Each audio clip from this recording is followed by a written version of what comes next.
pembahasan tafsir dari surah Al-Baqarah, dan kita masuk pada ayat yang ke-83. A'udzubillahi minasyaitonirrajim. Bismillahirrahmanirrahim.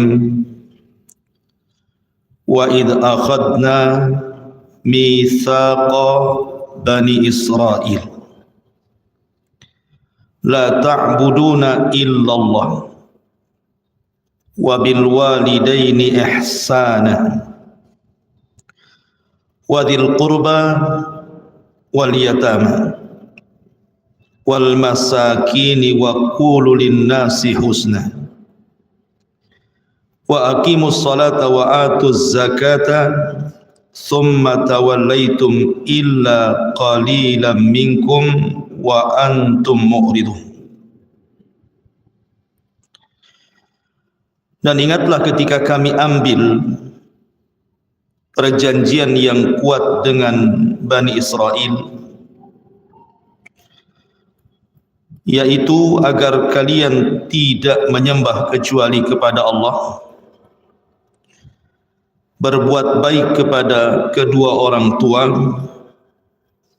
berbuat baik kepada kerabat, berbuat baik kepada anak-anak yatim, berbuat baik kepada para miskin, dan juga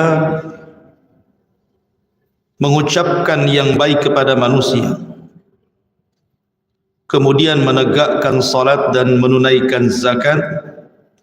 Akan tetapi kalian berpaling kecuali sedikit dari kalian, dan kalian mu'ridun, berpaling dari perjanjian itu. Di sini Allah Subhanahu wa taala hendak menjelaskan kepada kita tentang 8 perkara. Sebenarnya 10 perkara dengan ayat ke-74-nya, tapi waktu kan ya, insyaallah minggu depan. Di sini Allah Subhanahu wa taala hendak menjelaskan 8 perkara yang merupakan perjanjian Bani Israel kepada Allah Subhanahu wa taala. Ketika Allah Subhanahu wa taala mengancam mereka dengan diangkatnya bukit Tur di atas kepala mereka, wa rafa'na fawqakumut tur, dan Allah mengatakan khudhu ma atainakum, ambillah apa yang telah kami datangkan kepada kalian. Maka mereka mengatakan sami'na wa ata'na, kami dengar dan kami siap melaksanakan. Maka perjanjian yang terikat antara Bani Israel dengan aturan Taurat menjadi sebuah ikatan kuat. Sebab kalau Bani Israel melanggar aturan-aturan itu, maka akan datang kepada mereka azab Allah Subhanahu wa taala. Maka mereka harus melaksanakan aturan-aturan itu. Itulah bedanya kita dengan umat-umat dulu. Kalau umat-umat dulu melanggar saja, datang azab. Tetapi Nabi SAW diutus rahmatan lil alamin. Betapa banyak hari ini yang melanggar aturan-aturan Al-Quran dan Sunnah, tidak diadab seperti adab yang pernah Allah turunkan kepada umat-umat sebelum kita. Dan ini rahmat namanya. Nah, di sini Allah Subhanahu wa taala menjelaskan kepada kita 8 perkara perjanjian Bani Israel yang mereka harus laksanakan. Pertama, Allah Subhanahu wa taala mengatakan la ta'buduna illallah. Mereka tidak boleh menyembah kecuali kepada Allah, tauhid. Dan perjanjian tauhid ini bukan hanya perjanjian Bani Israel saja kepada nabinya dan kepada kitabnya Taurat, tapi semua umat mereka harus mentauhidkan Allah Azza wa Jalla. Karena Allah Subhanahu wa taala berfirman, "Wa laqad ba'atsna fi kulli ummatir rasulan an i'budullaha wajtanibut taghut. Dan kami utus pada tiap-tiap umat ini seorang rasul utusan, di mana tugas para utusan ini mengatakan kepada setiap umatnya, sembahlah Allah, artinya tauhidkan Allah dan jauhi sesembahan selain daripada Allah alias taghut. Itulah dakwah seluruh para nabi dan rasul. Adapun terkhusus Bani Israel, Allah katakan la ta'buduna illallah, karena Bani Israel ini mudah sekali kufur. Contoh saja kisah ketika Nabi Musa mengambil Taurat selama 40 hari, tiba-tiba sebagian besar Bani Israel murtad dan menyembah patung anak sapi yang dibentuk samiri. Mudah sekali mereka murtad. Kemudian juga kisah tentang ketika baru saja mereka diselamatkan dari kejaran Fir'aun dan kedua mata mereka melihat bagaimana Fir'aun ditenggelamkan. Tiba-tiba mereka melihat ada satu kampung yang menyembah berhala, mereka pun ingin dibuatkan berhala yang sama dan mengatakan ij'al lana ilahan kama lahum alihah. Jadikan Tuhan seperti mereka wahai Musa. Dan banyak lagi kisah-kisah kufurnya Bani Israel. Makanya ditekankan dengan tauhid, alla ta'buduna illallah. Jangan kalian pernah menyembah kecuali hanya kepada Allah. Artinya tauhidkan Allah. Ini yang pertama. Kemudian yang kedua, wabil walidaini ihsana. Dan dengan kedua orang tua ihsana, hendaklah kalian berbuat baik. Sekali lagi, walaupun teksnya ayat ini untuk Bani Israel, tapi kaidah Al-Quran al-ibratu bi umumil lafzi la bi khususis sabab. Ibrah itu atau sebuah pelajaran yang kita kutip dalam Al-Quran itu bukan karena sebab yang khusus turunnya, tapi umumnya lafaz ini. Artinya berlaku juga kepada kita 8 perjanjian ini. Di sini yang kedua, wabil walidaini ihsana. Dan dengan kedua orang tua hendaklah kita berbuat baik. Ma'asyiral muslimin yang dimuliakan Allah Subhanahu wa taala. Kalimat ihsana, hendaklah kita berbuat baik kepada kedua orang tua, Allah sebut satu nafas di banyak ayat dalam Al-Quran. Antara perintah tauhid dengan berbuat baik kepada orang tua itu sering disebut dalam Al-Quran. U'budullaha wa la tusyriku bihi syai'an wa bil walidaini ihsan. Sembahlah Allah, jangan sekutukan Allah, dan berbuat baiklah kepada kedua orang tua. Atau Allah mengatakan anishkurli wali walidaika. Hendaklah kalian mensyukuri semua nikmatku dan bersyukurlah atas kedua orang tua. Lah dalam ayat ini juga Allah sebut berbuat baik kepada orang tua itu setelah perintah tauhid. Alla ta'buduna illallah wa bil walidaini ihsana. Kenapa? Kenapa di sini Allah selalu menyebut dua kata ini? Tauhid, berbuat baik kepada orang tua. Bersyukurlah akan nikmatku dan nikmat kedua orang tua. Al-Imam Ar-Razi rahimahullahu taala, beliau mengatakan innama ardafa ibadatallahi bil ihsan ilal walidaini liwujuh. Beliau mengatakan disebutnya satu nafas antara berbuat baik kepada kedua orang tua dengan ibadah kepada Allah, mentauhidkan Allah itu karena beberapa perkara. Salah satunya beliau mengatakan ahaduhuma, yang pertama, anna ni'matallahi ta'ala 'alal 'abdi a'zam fala budda min taqdimi syukrihi ala syukri ghairihi. Thumma ba'da ni'matillahi fa ni'matul walidaini a'am an-ni'am wa dzalika li anna al-walidaini humal aslu was sababu fi kaunil waladi wa wujudihi kama annahuma mun'imani alaihi bitarbiyati amma ghairul walidaini fala yasdur anhul in'am bi aslil wujud. Beliau mengatakan bahwa nikmat Allah terhadap hamba tentu jauh lebih besar dibandingkan nikmat yang diberikan kepada yang lainnya dari selain Allah Azza wa Jalla. Maksudnya kebaikan. Lah nikmat Allah Subhanahu wa taala dijelaskan di sini tentu harus didahulukan kita bersyukur kepada Allah karena Dia asal yang menciptakan kita. Tetapi wujudnya kita di dunia ini itu disebabkan kedua orang tua. Kalau antum tidak punya orang tua, enggak mungkin antum hidup. Memang Allah yang menciptakan, tetapi adanya kita itu karena ada orang tua. Hiduplah kita, lahirlah kita.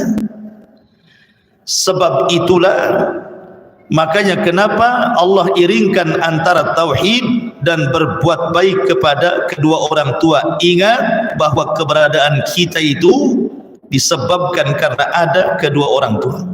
Kalau enggak ada orang tua, enggak ada kita, enggak terlahir kita ini. Ya. Bahkan yang lebih hebat lagi,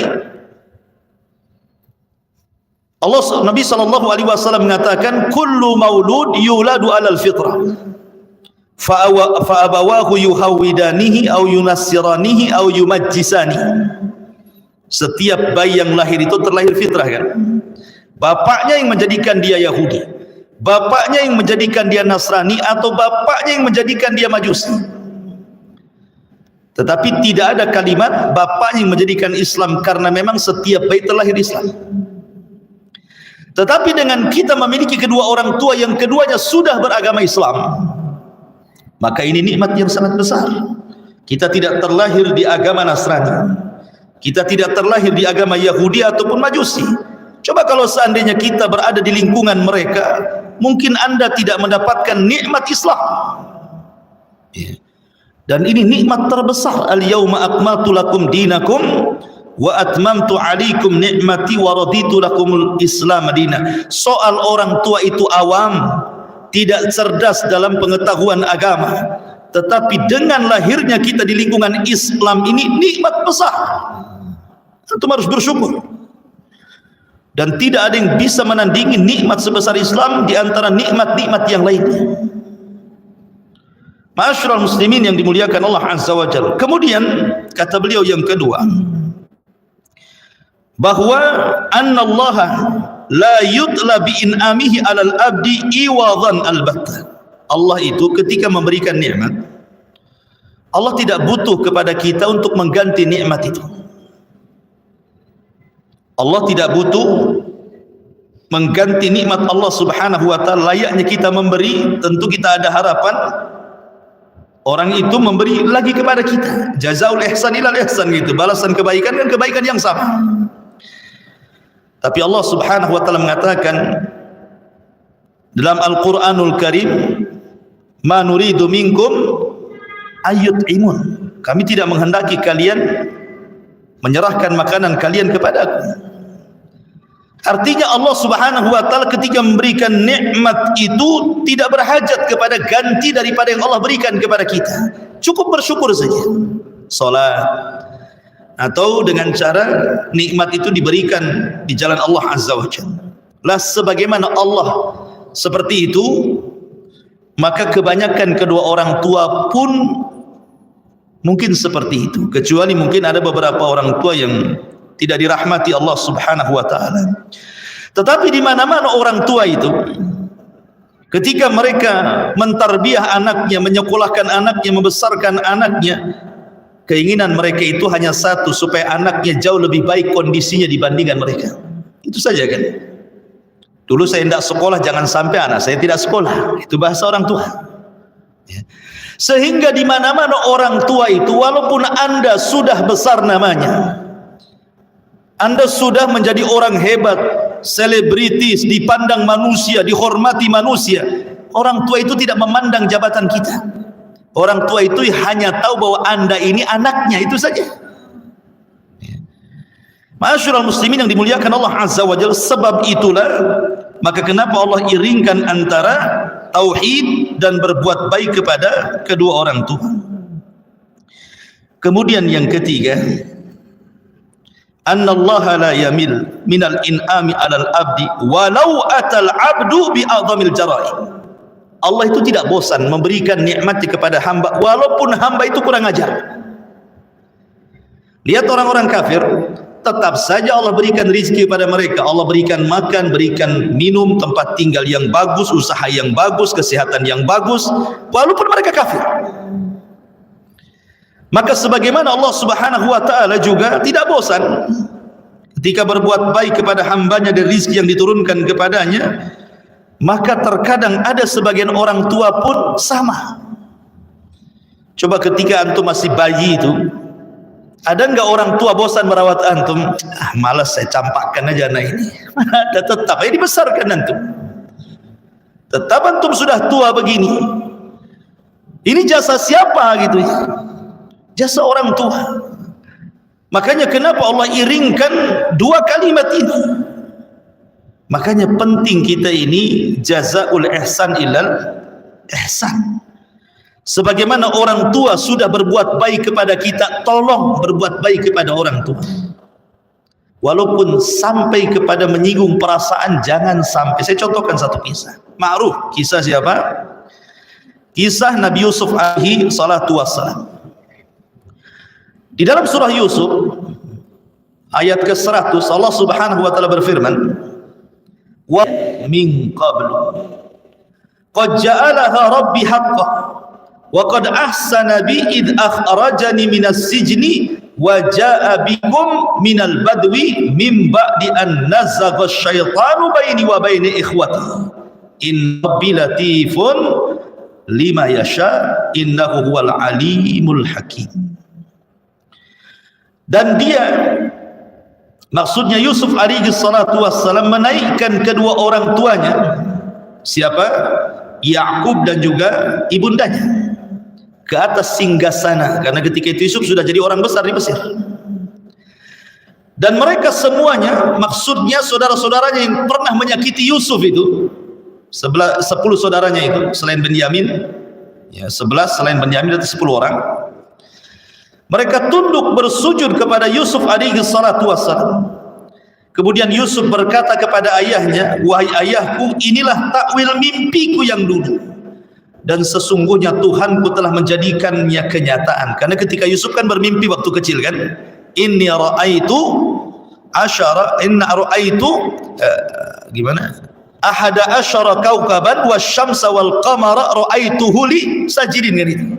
Aku melihat 11 bintang, matahari dan bulan, mereka sujud kepada aku kan. Di sini kenyataan takwilnya. Rupanya saudara-saudaranya sujud menghormati Nabi. Sujud di sini bukan sujud ibadah, maksudnya menghormati Yusuf gitu ya. Kemudian Yusuf mengatakan, "Wa qad ahsana bi id akhrajani minas sijni wa jaa'a bikum minal badwi min ba'di an nazagha syaitanu baini wa baina ikhwati." Sesungguhnya Tuhanku Rabbku telah berbuat baik kepadaku ketika dia membebaskan aku dari penjara dan ketika membawa kamu dari dusun. Aku dikeluarkan dari dusun sehingga aku sampai ke Mesir. Setelah setan merusak hubungan antara diriku dengan saudaraku, sungguh Tuhanku maha lembut terhadap apa yang dikehendaki. Sungguh dia yang maha mengetahui dan maha bijaksana. Perhatikan ucapan Yusuf di hadapan Yakub. Ma'ruf ikhwan, Nabi Yusuf itu kan cekcok dengan saudara-saudaranya kan, karena hasadnya saudara-saudara Yusuf alaihi salam. Dan ketika itu Yusuf kan masih kecil. Kemudian berakhir dengan memasukkan Yusuf ke dalam sumur. Kemudian setelah itu Yusuf dibawa oleh para pedagang. Kemudian dijual dengan harga yang murah. Kemudian dibeli oleh Raja Aziz, pejabat namanya Aziz. Kemudian dapat fitnah, digoda oleh istrinya, akhirnya masuk penjara. Dan belakangan kemudian mentakwilkan mimpi raja, kemudian diangkat menjadi bendaharawan Mesir, dan Raja Fir'aun di zaman Nabi Yusuf beriman kepada Yusuf. Di sini ayat ini ingin menjelaskan kepada kita bagaimana Yusuf menjaga perasaan ayahnya. Yusuf tidak menceritakan kejahatan saudara-saudaranya. Dia hanya mengatakan kalimat waqad ahsana rabbi id akhrajani minas sijni wa jaa bikum minal badwi mim ba'di an nazagha syaitan baini wa bain ikhwati. Kata Yusuf, sungguh Rabbku telah berbuat baik kepadaku saat Allah keluarkan aku dari penjara, dan menceritakan kenapa dia di penjara. Karena aku difitnah. Menunjukkan apa? Yusuf ingin menenangkan hati bapaknya. Beda kalau dia bercerita aku masuk penjara karena nyuri begitu. Sesat ada orang tuanya. Ya kan? Tetapi Yusuf kan masuk penjara bukan karena berbuat kriminal kan gitu. Dia menceritakan kepada orang tuanya. Dan orang tuanya kan akan tenang bahwa anaknya dizalimi sehingga masuk penjara kan itu. Kemudian yang kedua, waja'a bikum minal badwi mim ba'di an najaga syaitan baini wa baina ikhwati. Kemudian Yusuf mengatakan, dan Allah keluarkan aku dari desa, maksudnya dari Palestina gitu ya, sehingga aku sampai di Mesir setelah dulu memang ada konflik antara aku dan saudaraku, itu pun karena setan yang membuat konflik. Bahasa Nabi Yusuf menenangkan hati bapaknya. Yusuf bisa saja bercerita kan, dulu saudara-saudara inilah yang mencemplungkan aku ke sumur sehingga aku dijual, aku jadi budak. Bisa saja Yusuf ngomong begitu. Tapi Yusuf tidak, menjaga perasaan Yakub.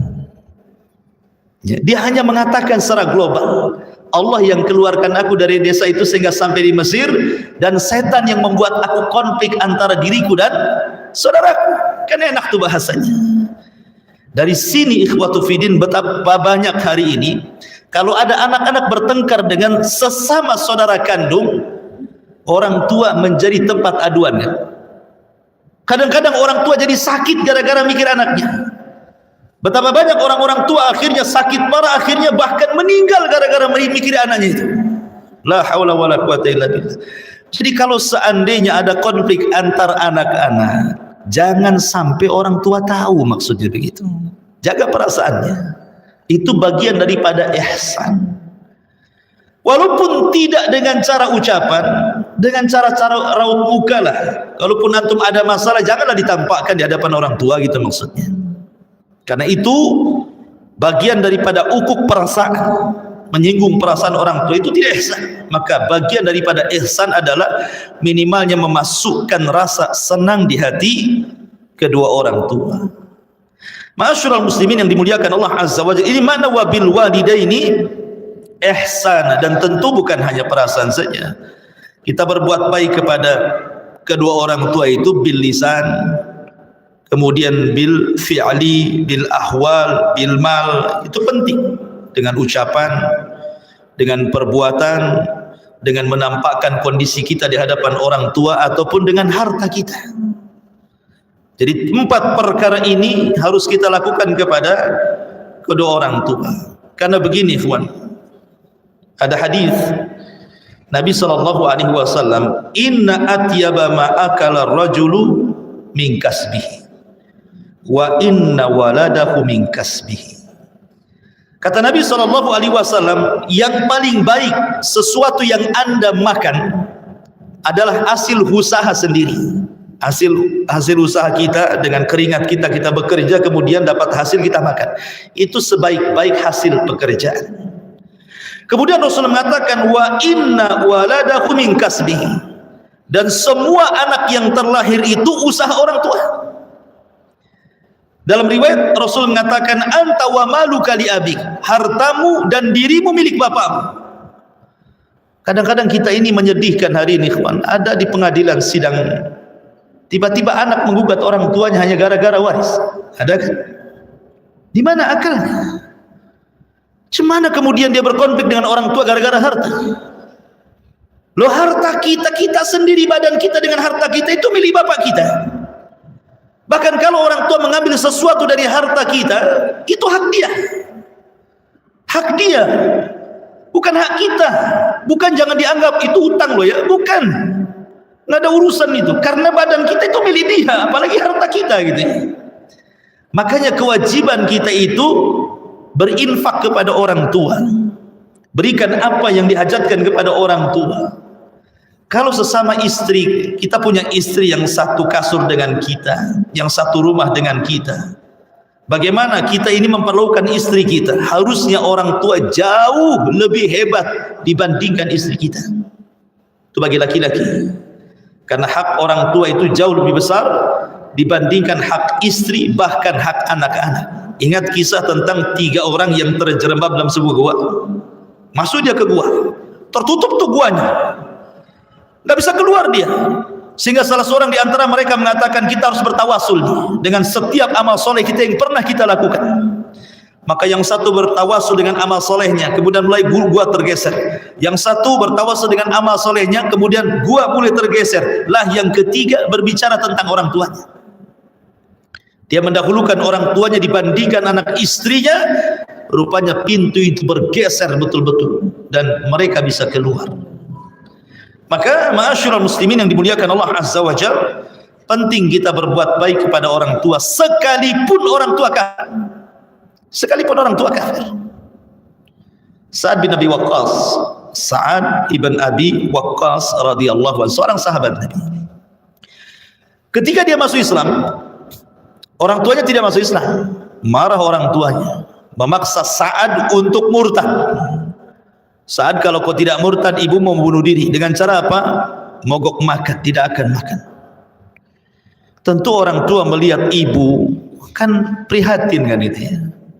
Tapi kan harus memilih antara mempertahankan Islam dan berbuat baik kepada orang tua. Antara hak Allah dan hak hambanya, tentu hak Allah lebih diutamakan. Makanya Sa'ad bin Abi Waqqas tetap bertahan di atas Islam. Sampai akhirnya kemudian turun ayat dalam Al-Quran, wa in jahadaka ala an tusyrika bima laysa laka bihi ilmun fala tutihuma wa sahibhuma fid dunya ma'rufa. Kalau kedua orang tua memaksa kamu untuk menyekutukan Allah, jangan kau taati. Tetapi wa sahibhuma, ini syahidnya di sini, wa sahibhuma fid dunya ma'rufa. Tetapi tetaplah berbuat baik kepada kedua orang tuamu walaupun keduanya kafir.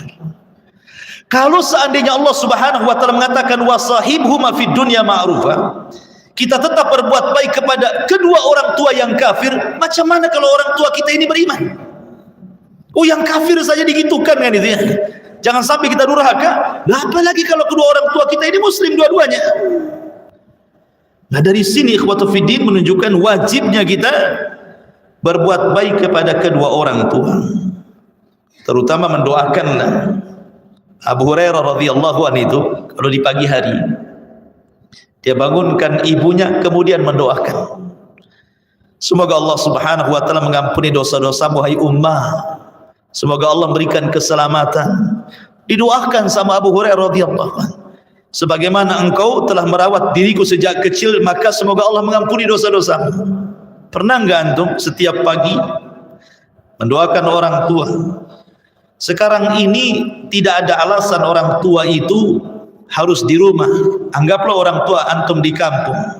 Sekarang sudah ada handphone, ikhwan. Apa susahnya antum telepon mendoakan kedua orang tua? Sedang orang tua itu mendoakan.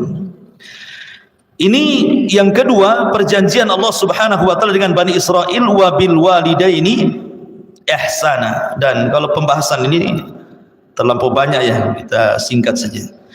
Kemudian wa bidzil qurba.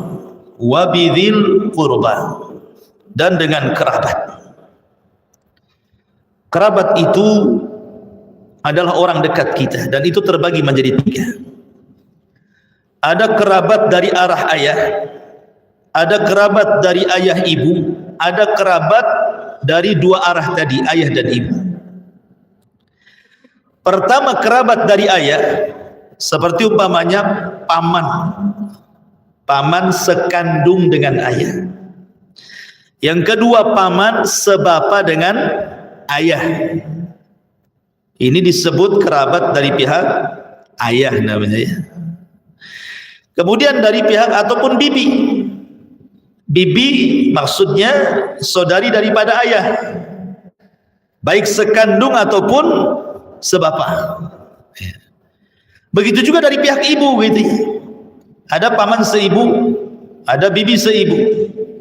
Ini dari dua sisi. Yang dari keduanya dari dua arah seperti saudara. Kita punya saudara atau saudari namanya. Ada saudari kandung, ada saudari seayah, ada saudari seibu gitu. Itu semua kerabat dan anak-anak mereka. Dan di antara kerabat yang paling tinggi adalah paman. Karena paman itu pengganti daripada ayah. Paman itu ibarat ayah kita. Jadi kalau Allah takdirkan ayah kita meninggal dan kita punya paman, dialah orang tua kita. Jangan berkonflik dengan paman. Ya, paman seayah ya. Makanya ketika Imran menjadi imam di Baitul Maqdis, kemudian meninggal dunia saat Hanna istrinya hamil, yang bernazar bahwa ingin punya anak laki-laki supaya menggantikan ayahnya menjadi imam Baitul Maqdis. Rupanya keluar pula perempuan Maryam bintu Imran. Tapi karena sudah bernazar, ya sudah, kemudian dibawa ke Baitul Maqdis. Siapa yang mengkafilnya? Zakaria. Siapa Zakaria ini? Masih ada saudara kerabat dengan Maryam. Ya. Jadi orang tuanya Maryam. Makanya siapapun yang masih hidup, paman-pamannya, kalau Allah takdirkan orang tua sudah meninggal, hormati paman itu. Paman itu adalah bimanzilatil ab. Dia sekedudukan dengan bapak. Baru kemudian setelah itu bibi. Karena itu juga sekedudukan dengan ibu kita.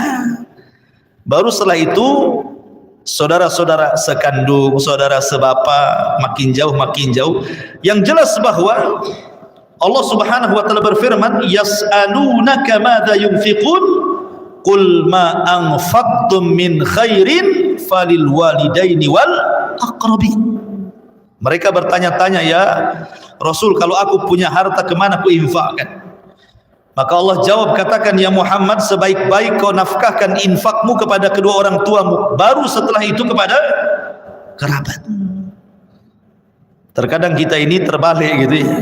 Berbuat baik kepada orang lain tetapi sama kerabat tidak baik. Kebanyakan gitu. Wallahu a'lam alasannya. Tapi yang jelas bahwa kerabat itu bagian daripada perkara yang kita harus berbuat ihsan kepada mereka. Apalagi kalau antum punya kerabat dan menjadi tetangga antum, rumahnya sebelahan, itu punya 3 hak.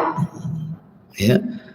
Kalau dia seorang muslim dan dia kerabat antum dan dia tetangga antum, 1 dia hak kerabat, 2 hak tetangga, 3 hak seorang muslim. Berarti kalau tetangga ini memiliki 3 hak, maka berbuat baik jauh lebih besar dibandingkan tetangga yang lain. Karena Islam mengatur hak kerabat gitu ya. Ma'asyiral muslimin yang dimuliakan Allah Azza wa Jalla. Kemudian setelah itu Allah mengatakan, ini yang ketiga. Kemudian yang keempat, wal yatama wal masakin. Di sini Allah dahulukan kalimat yatim kemudian miskin. Tapi dalam ayat yang lain Allah dahulukan miskin kemudian yatim. Seperti Allah mengatakan wa yut'imuna at'ama ala hubbihi miskinan wa yatiman wa asira. Di sini dalam ayat lain Allah dahulukan miskin baru yatim gitu. Atau seperti kisah Nabi Khidir ketika mengajarkan Musa alaihi salatu wasallam, mendahulukan bercerita tentang miskin, kapal-kapalnya orang miskin yang dibolongi Musa kan. Baru cerita anak yatim yang rumahnya dirobohkan. Miskin dulu baru yatim. Tapi di sini Allah dahulukan yatim baru miskin. Apa bedanya? Kenapa di satu sisi mendahulukan yatim baru miskin, di sisi lain mendahulukan miskin baru yatim? Ulama mengatakan dalam babul ihsan, berbuat baik, maka yatim didahulukan dibandingkan miskin. Tetapi dalam bab al-it'am, memberi makan, maka miskin didahulukan dibandingkan yatim. Kenapa? Karena terkadang anak yatim belum tentu miskin. Bapaknya pengusaha, mati. Anaknya warisannya kaya, kan itu ya. Jadi anak yatim itu belum tentu miskin. Sebagaimana miskin pun belum tentu yatim kan begitu. Tapi kan kondisinya dalam bab memberi makan itu kenapa dahulu miskin? Karena memang itu yang dihajatkan orang miskin, makan. Apalagi orang miskin itu. Ya. Tetapi dalam bab ihsan, berbuat baik, maka kita harus mendahulukan anak-anak yatim dibandingkan miskin. Dan saya ulang, ada 4 perkara yang antum harus berbuat baik kepada anak yatim. 1, bil qaul, dengan ucapan. Antum ngomong sama anak yatim, kamu ini saya anggap anakku, saya ini bapakmu, gitu kan. Seolah-olah apa? Karena kan kehilangan bapaknya. Kalau kita ngomong begitu kan senang dia kan, diakui bahwa walaupun bapaknya sudah meninggal itu dia merasa bahwa semua menganggap bapak dia. Atau memuji bapaknya. Nah, bapakmu itu dulu Masya Allah bagus, baik, walaupun dulu mantan rampok umpamanya. Jangan diceritakan kejahatannya. Tetap kita puji bapaknya di hadapan supaya anaknya bangga gitu ya. Nanti kalau anaknya tahu kalau bapaknya penjahat dan antum ceritakan gitu, antum sama dengan menyakiti hati anak itu. Artinya bahwa kita harus berbuat baik juga dengan kaul, dengan ucapan. Kemudian yang kedua, bil fi'li, dengan perbuatan. Di zaman Rasul ada orang yang mengeluh kepada Rasul, keras hatinya. Dia baca Quran susah nangis. Punya keras sekali, mendapatkan ceramah agama ya tetap aja keras. Mendengarkan Quran, baca Quran tidak juga lembut hatinya. Datang dia kepada Nabi mengadukan soal kerasnya hati. Maka Nabi SAW mengatakan, wamsah ra'sal yatim talinu qalbak. Usap kepala anak yatim, semoga Allah lembutkan hati. Jadi kalau antum sudah keras hati, cari anak yatim, usap kepalanya. Yang diusap juga kasih amplop dia, supaya mau diusap. Kalau nggak dikasih apa-apa mau diusap dia. Yang ada lari, takut nengok antum. Jadi kalau antum udah iming-iming kasih duit, senang dia merapat dia kan itu. Jadi di sini dari segi perbuatan harus melembutkan. Kenapa? Karena orang yang tidak pernah sayang kepada anak yatim itu mengeraskan hati.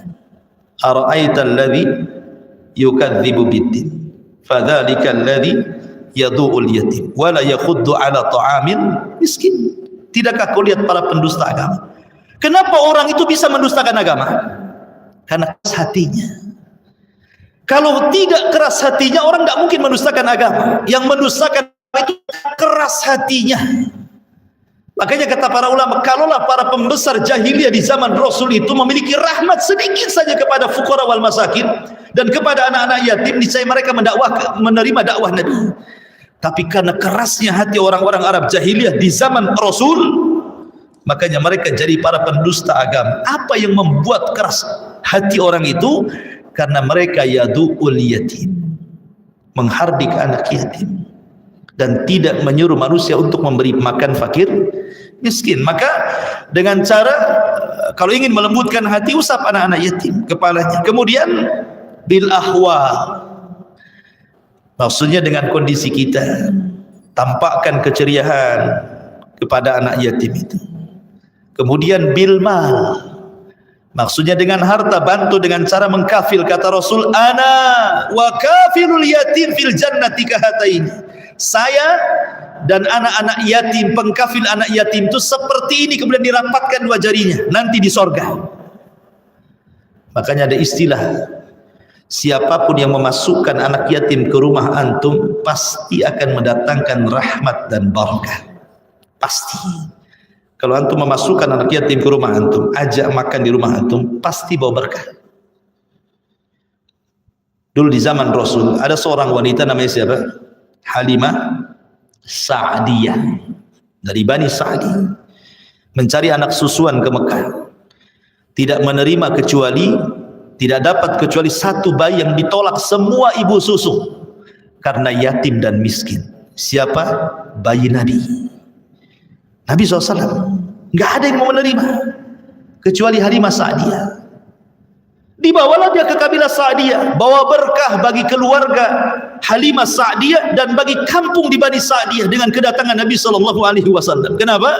Karena memasukkan anak yatim ke kampung mereka dan merawatnya. Makanya saya pernah bercerita, ada satu orang, dia bercerita Ustaz, dulu saya susah anak, susah kali punya anak. Kemudian saya bertanya kepada seorang ustaz, cobalah kau rawat anak yatim, semoga Allah berikan rezeki kepadamu. Betul, akhirnya dia mencari anak yatim, dirawat. Dalam hitungan tidak tahun bulan saja, tiba-tiba istrinya hamil. Barokah kan? Makanya ada istilah anak yatim itu kalau datang ke rumah kita bawa berkah. Undang anak-anak yatim makan di rumah. Ma'asyiral muslimin yang dimuliakan Allah Azza wa Jalla. Maka di sini Allah mengatakan wa bil walidaini ihsana wa bidzil qurba wal yatama wal masakin.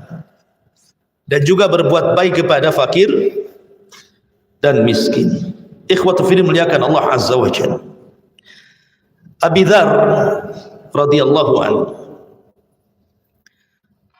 dia mengatakan, amarani khalili Nabi sallallahu alaihi wasallam bisab'in. Nabiku, maksudnya Rasulullah, pernah berwasiat kepadaku dengan 7 perkara. Yang pertama, amarani bihubbil masakin. Rasul memerintahkan aku agar mencintai orang-orang miskin. Wadunu minhum, kemudian mendekati mereka. Wa amarani an anzura ila man huwa duni wala anzura ila man huwa fawqi, dan memerintahkan agar aku melihat ke bawah, jangan pernah melihat ke atas. Wa amarani an asila rahimah, dan juga memerintahkan kepadaku untuk menyambung silaturahim. Wa amarani an as'ala ahadan syai'an, dan merintahkan kepadaku agar aku tidak menjadi orang yang meminta-minta. Wa amarani an aqula bil haqq wa in kana murra, dan merintahkan kepadaku untuk mengucapkan kalimat yang benar walaupun pahit rasanya. Wa amarani alla akhafu fillahi laumata laim, dan merintahkan kepadaku agar jangan takut kepada siapapun celaan yang mencela dirinya, dan takutlah hanya kepada Allah Azza wa Jalla. Wa amarani an ukthira min qawli la haula wala quwata illa billah, dan merintahkan kepadaku untuk memperbanyak ucapan la haula wala quwata illa billahi wa ba'd fa innahunna min kanzi tahtal arsy, karena itu semua adalah pembendaharaan yang berada di bawah arsy Allah Subhanahu wa taala, maksudnya pembendaharaan surga. Di sini ada kalimat apa? Di antara wasiat Rasul kepada Abi Dzar, Rasul memerintahkan kepadaku untuk mencintai orang-orang miskin. Dan Nabi SAW adalah orang yang paling cinta dengan orang-orang miskin. Bahkan Nabi SAW sampai berdoa kan kepada orang-orang miskin itu agar dikumpulkan bersama mereka, orang-orang miskin. Abu Hurairah radhiyallahu anhu suatu ketika berkata, 3 hari Abu Hurairah itu tidak mendapatkan makan, lapar, sehingga tidak kuat berdiri. Dan Abu Hurairah itu kan orang miskin, termasuk ashabu suffah. Jadi suatu ketika di hari Jumat, selesai sholat Jumat, Abu Hurairah sudah tidak tahan, sudah gemetar ya. Kita aja lapar 1 hari tidak makan gemetar ya. Ini 3 hari tak makan, apa lebih gemetar ya. Tidak sangguplah Abu Hurairah bangun. Akhirnya Abu Hurairah radhiyallahu anhu hanya bisa terduduk di babi salam, di salah satu pintu namanya pintu salam di Masjid Nabawi. Seorang sahabat tentu izahnya kuat untuk tidak meminta-minta ya kawan. Padahal orang seperti Abu Hurairah sudah layak meminta-minta kan itu. Tapi Abu Hurairah hanya duduk, hanya mengharap kalau Abu Bakar lewat mengucapkan salam, kemudian melihat kondisinya, dia paham bahwa dia sedang lapar. Rupanya Abu Bakar lewat, assalamualaikum ya Abu Hurairah, waalaikumsalam warahmatullahi, ya Abu Bakar pergi. Rupanya kurang peka Abu Bakar. Kemudian Umar lewat, salam lagi, nggak peka juga Umar itu, salam jawab salam pergi. Datang Utsman, datang sahabat, sampai tidak ada satupun sahabat di masjid tidak peka dengan kondisi Abu Hurairah itu. Terakhir Rasul yang keluar. Kemudian assalamualaikum, waalaikumsalam ya Rasulullah. Ada apa dengan anda ya Abal Hir? Ada apa engkau ini? Kemudian Rasul sallallahu alaihi wasallam karena melihat dia sedang memegang perut, pasti dia lapar. Kata Rasul, ya Abu Hurairah, ayo kita ke rumah. Datanglah Rasul dengan Abu Hurairah ke rumah salah satu istrinya. Kemudian Nabi SAW menghidangkan tamar dan air susu. Yang diperlukan itu kan air susu tuh, yang bisa menambah tenaga kan, itu protein kan itu. Dalam hati Abu Hurairah, dikiranya Rasul kan airnya cuma sedikit air susunya. Dikiranya Rasul mengatakan, kul ya Abu Hurairah, makan wahai Abu Hurairah. Itu dalam perasaan Abu Hurairah. Tiba-tiba kata Rasul, ya Abu Hurairah, panggilkan ashabus suffah yang lainnya, katanya. Sementara jumlah ashabus suffah itu 70 orang. Ini paling cukup 1-2 orang. Sementara Abu Hurairah sedang lapar sekali kan itu.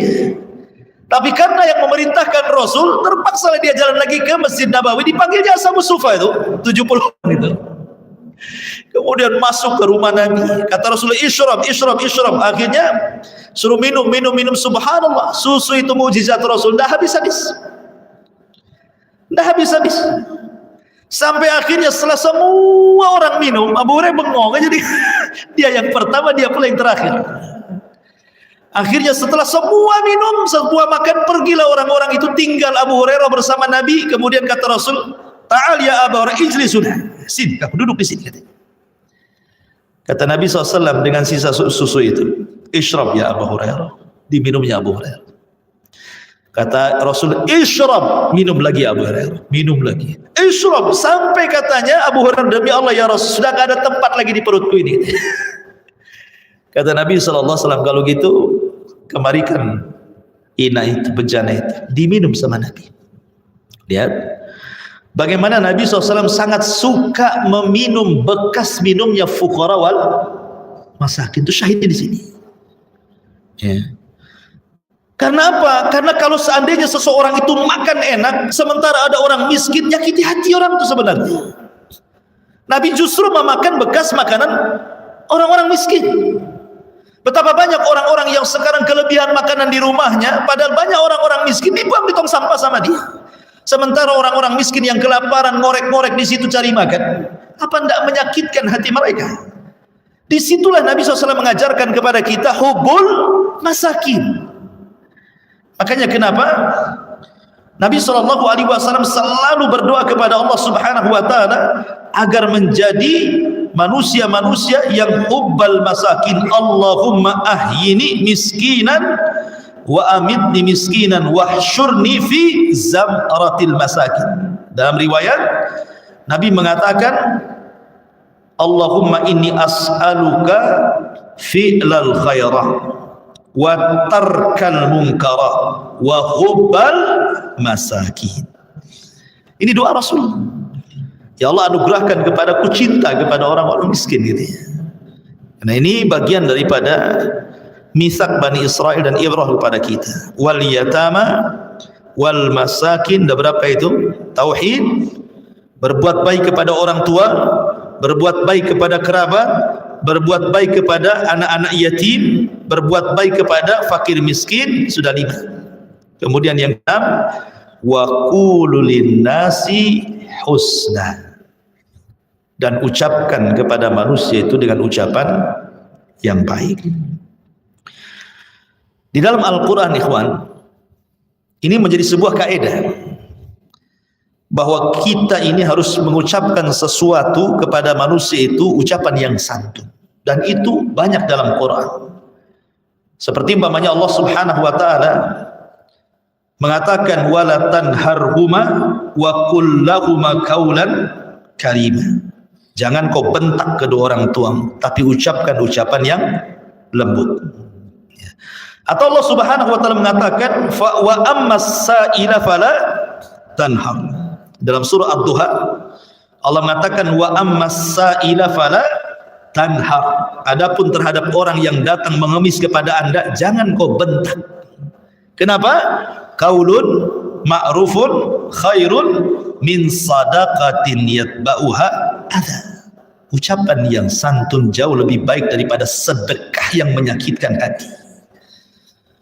Kemudian yang sebada juga Allah Subhanahu wa taala mengatakan wa idza khatabahumul jahiluna qalu salama.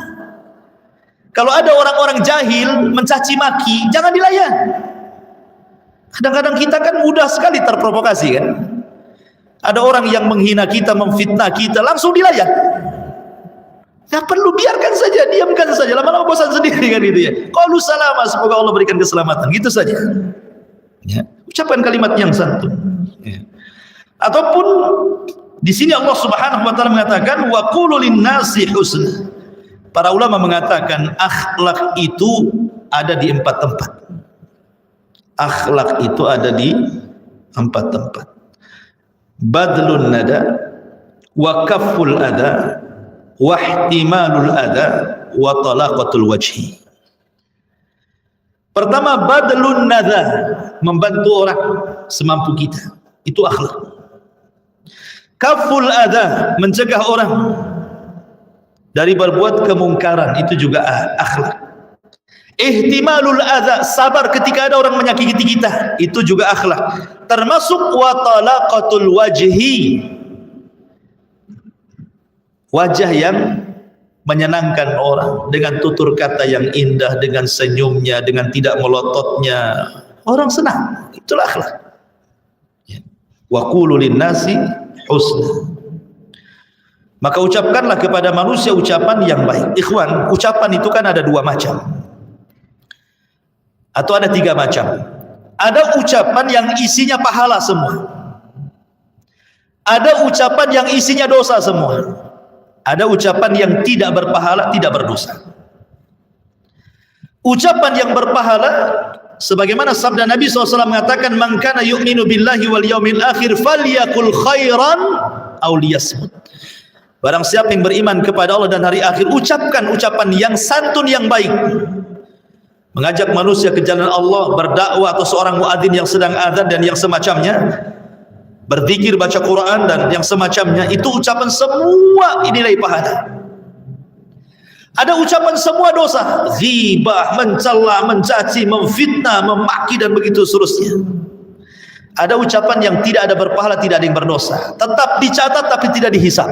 Seperti yang ngomong biasa, gimana kondisimu, gimana baik, ya, kita lah di sehari-hari kan bisa biasa ketemu kawan kan itu ya. Ya itu tidak berpahala, nggak berdosa, tetapi tetap dicatat tapi tidak dihisab. Yang dihisab itu ucapan yang semuanya berpahala atau semuanya berdosa. Nah, itu akan dihisab. Ma yalfidu min qaulin illa ladaihi raqibun atid. Karena tidak ada satupun lafaz yang kita ucapkan melainkan akan dipertanggungjawabkan di hadapan Allah Subhanahu wa taala. Dari sini ada kaidah awid lisanakal khair. Biasakan ucapkan kalimat yang baik. Sampai-sampai ikhwan dirahmati Allah Subhanahu wa taala. Dikisahkan Nabi Isa bin Maryam, Nabi Isa, Nabi Bani Israel, ma'ruf Isa bin Maryam. Jadi dia melihat seekor babi. Dikisahkan di kisah Israiliyat, melihat seekor babi. Faqala, maka dikatakan faqila marra bisalam. Tiba-tiba dia lewat, ucapin salam pula sama babi. Assalamualaikum katanya. Nabi Isa lewat ada babi itu. Tiba-tiba assalamualaikum. Lah, orang-orang mengatakan ya Isa, hadal hinzir, ini babi. Ngapain kau ucapkan salam sama babi katanya kan? Apa jawaban Nabi Isa? Dia mengatakan wa awwidhu lisanil khair. Aku hanya ingin membiasakan supaya lisanku ini mengucapkan kalimat yang baik. Saya enggak bermaksud mengucapkan salam sama babi, hanya membiasakan saja supaya jangan keluar kecuali kebaikan saja, gitu maksudnya. Ya. Karena ada orang yang justru latah enggak latah itu sama saja itu mengucapkan kalimat kotor.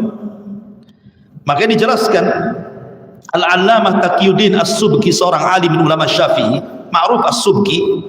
Dalam mazhab Syafi'i itu ada ulama namanya Taqiyuddin, dikenal dengan As-Subki itu. Jadi dia mendengar anaknya Tajuddin As-Subki ini tiba-tiba mengatakan kepada anjing, ya kal, wahai anjing. wahai anjing, katanya. Hei anjing, katanya. Dia ngomong sama anjing, hei anjing, katanya. Memang anjing, apalagi omongannya, masa anjing dibilang babi, kan? Hei anjing, katanya gitu. Apa kata ayahnya kepada anaknya?